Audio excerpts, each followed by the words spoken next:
ഞങ്ങൾക്ക് ബാത്റൂമില്ല. ഈ ഒരു ബാത്റൂമാണ് ഉള്ളത്. അതിന്റെ ശോചനീയാവസ്ഥ എല്ലാവരും കണ്ടതാണ്. ഈ എത്ര ആൾക്കാർ നിൽക്കുക, ആളുകൾ നിൽക്കുന്നത് ഞങ്ങൾ എങ്ങനെ ഇവിടെ കയറും പബ്ലിക്കായിട്ട്? അതിന് ലോക്കില്ല.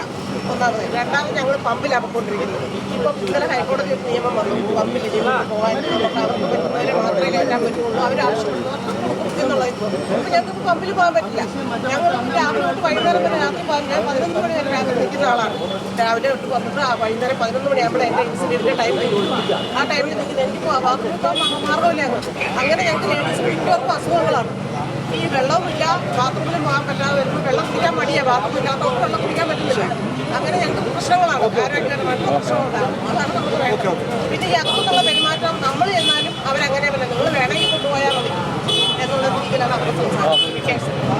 പോലീസ് വന്ന് നമ്മളെ കാര്യങ്ങൾ പറഞ്ഞു. അത് ഈ പയ്യനായിട്ടുള്ള പ്രശ്നങ്ങൾ സ്റ്റേഷനിൽ പരാതി കൊടുക്കാനാണ് പറഞ്ഞത്. രണ്ടാമത്തെ കാര്യം നമ്മൾ പറഞ്ഞത് ബാത്റൂമിൻ്റെ കാര്യമാണ്. അത് 1 മാസത്തിനുള്ളിൽ അവർ ശരിയാക്കി തന്നില്ലെങ്കിൽ പോലീസ് ഇടപെട്ട് ശരിയാക്കി തരാൻ പറഞ്ഞു. പിന്നെ നമ്മൾ പറഞ്ഞൊരാവശ്യം റെസ്റ്റ് ഏരിയ ഡമ്പ് കൊണ്ട് തള്ളുന്നത്, അത് നാളെ രാവിലെ ആകുമ്പോഴത്തേനും അവർ ക്ലീനാക്കി തരും, അല്ലെങ്കിൽ അതിനും പോലീസ് ഇടപെടുമെന്ന് പറഞ്ഞു. പിന്നെ നമ്മൾ കുടിക്കുന്ന വെള്ളം, ഇത് രണ്ടും നാളെ രാവിലെ ശരിയാക്കി തരാമെന്ന് പറഞ്ഞു. കംപ്ലൈൻറ്റ് നേരെ സ്റ്റേഷനിൽ ചെന്ന് കൊടുക്കാമെന്ന് പറഞ്ഞു. ബാക്കി റേറ്റിൻ്റെ കാര്യം ഞങ്ങളോട് ഓപ്പറേഷൻ മാനേജർ സംസാരിക്കാമെന്ന് പറഞ്ഞിട്ടുണ്ട്. ചർച്ച ചെയ്തിട്ട് ബാക്കി കാര്യങ്ങൾ തീരുമാനിക്കാമെന്ന് പറഞ്ഞു. തൽക്കാലം ഇതൊന്ന് ക്ലിയർ ചെയ്ത് കൊടുക്കാൻ പോലീസ് ആവശ്യപ്പെട്ടതുകൊണ്ട് തൽക്കാലം ഞങ്ങൾ ഈ സമരം തൽക്കാലം ക്ലിയർ ചെയ്ത് കൊടുക്കുന്നു.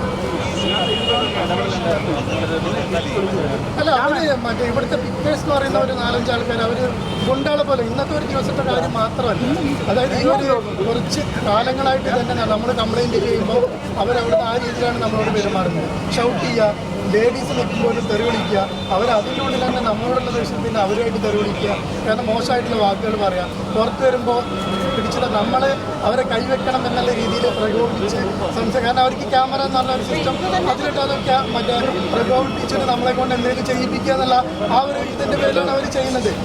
ഒരാൾ കംപ്ലൈൻറ്റ് ചെയ്യുമ്പോൾ 4-5 ആൾക്കാർ ഒരുമിച്ച് വന്നു കഴിഞ്ഞാൽ പ്രകോപനം പോലെ എന്തെങ്കിലും ചെയ്തു പോകും. ആ ഒരു ഇൻറ്റൻഷനോട് കൂടിയിട്ടാണ് അവർ വരുന്നത്.